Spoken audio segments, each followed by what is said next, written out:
बेहद शुक्रिया चंद्र तिवारी हमारे साथ जुड़ने के लिए। खुर्रम शहजाद आपका भी हमारे साथ जुड़ने के लिए, तफसील से बातचीत करने के लिए। तो शहरियत कानून के खिलाफ आज मुख्तलिफ सियासी, समाजी, मिली और तलबा तंजीमें एहतजाज और मुजाहरे करेंगी। दिल्ली में जामिया मिल्लिया इस्लामिया और अलीगढ़ मुस्लिम यूनिवर्सिटी के तलबा आज लाल किले से शहीद पार्क तक मार्च करने वाले हैं, लेकिन दिल्ली पुलिस ने इसकी इजाजत नहीं दी है।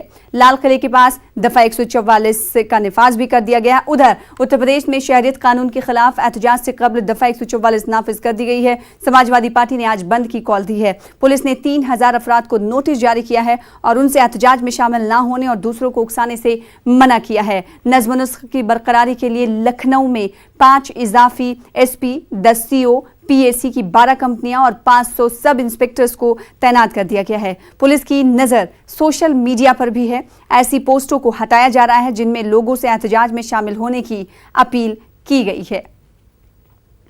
लखनऊ के एसएसपी से न्यूज़ 18 ने खास और किसी को भी ये इजाज़त नहीं है, चाहे वो किसी दल का हो, संगठन का हो या फिर कोई व्यक्ति स्वयं हो, वो कोई भी किसी भी तरीके से विरोध प्रदर्शन के लिए उसको इजाज़त नहीं दी गई है। हमने rapid action force, PAC, quick reaction teams की टुकड़ियां लगाई हैं।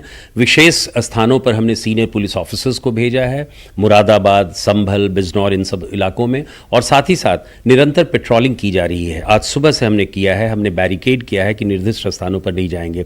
और सबसे बड़ी चीज़ है कि हमने सोशल मीडिया पर एक निगाहें रखी हुई हैं। हमने ग्रुप्स को मॉनिटर किया है और उस ग्रुप्स के माध्यम से हमें ये भी सूचना मिली कल कि कुछ छात्र एवं छात्राएँ जो 10th, 11th and 12th class में पढ़ रही हैं, उनके द्वारा भी इस प्रकार के एजिटेशंस में भाग लिए जाने की संभावना थी। मैंने कल रात अपील किया था टीचर्स से, गार्जियन से, उनके पेरेंट्स से कि वो अपने बच्चों को समझाएं और देखें कि ये गैर कानूनी जो समूह है, जो 144 धारा के अंतर्गत उसको बैन किया गया है, उसको इजाज़त नहीं दी गई है, उसमें वो शरीक ना हो, उसमें शामिल ना हो। तो मैं समझता हूँ कि पूरे बीती रात हमने 62 व्यक्तियों को गिरफ्तार किया है। कुछ को हमने डिटेन किया है, कुछ को हमने पुलिस हिरासत में लिया है। 3 ऐसे व्यक्तियों को हमने गिरफ्तार किया है जो ऑब्जेक्शनेबल मटेरियल्स डिस्ट्रीब्यूट कर रहे थे और जो पीएफआई से संबंधित थे, उन्हें मेरठ में गिरफ्तार किया गया है। 3000 से ज़्यादा व्यक्तियों को हमने 149 सीआरपीसी के अंतर्गत नोटिसेस दी हैं कि उनसे अगर कोई भी संभावना है कि वो कोई हिंसात्मक कार्रवाई कर सकते हैं तो उनके विरुद्ध भी कानूनी कार्रवाई की जा सकती है। तो मैं समझता हूँ कि सुरक्षा के व्यापक प्रबंध किए गए हैं और कानून का ही पालन होगा। और इस बीच बड़ी खबर